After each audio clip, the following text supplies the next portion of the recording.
Salut à tous, c'est Dimi Sofri. Et aujourd'hui, vous allez pas y croire, parce qu'on va voler un fourgon. Vous êtes prêts? Vamos! Et voilà, il n'y a plus rien. Elle est partie. Alors dans la plupart de mes vidéos, j'essaye de vous faire rire.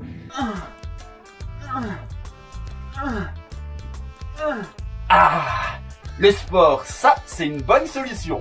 J'essaye de vous montrer quelques techniques pour vivre en fourgon. Je vais vous montrer que même à 4 degrés, on peut se laver. Ouais, après je me suis lavé il y a 15 jours, donc je vous montre comment j'aménage mes fourgons.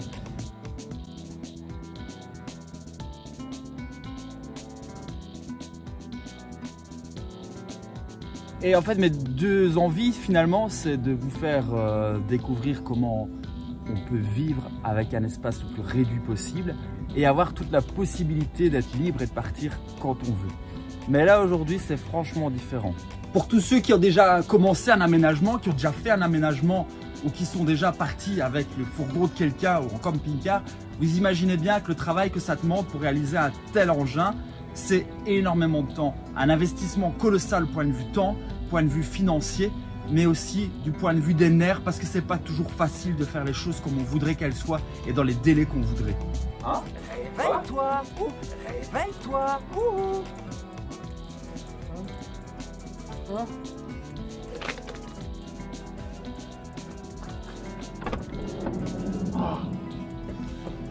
Et finalement, c'est pas que l'argent qu'on perd ou le temps qu'on a passé dedans, mais c'est aussi tous les espoirs qu'on avait dans notre fourgon qui s'envolent. Et là, franchement, on n'a plus envie de rire, on a vraiment la haine sur ce qui s'est passé.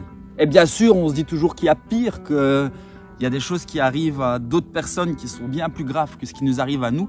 Mais même en essayant de relativiser, c'est quand même pas facile à supporter. Vous vous demandez sûrement comment c'est arrivé.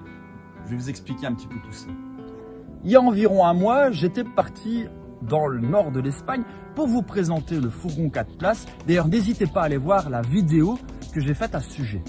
Et là, tout d'un coup, j'ai reçu un appel.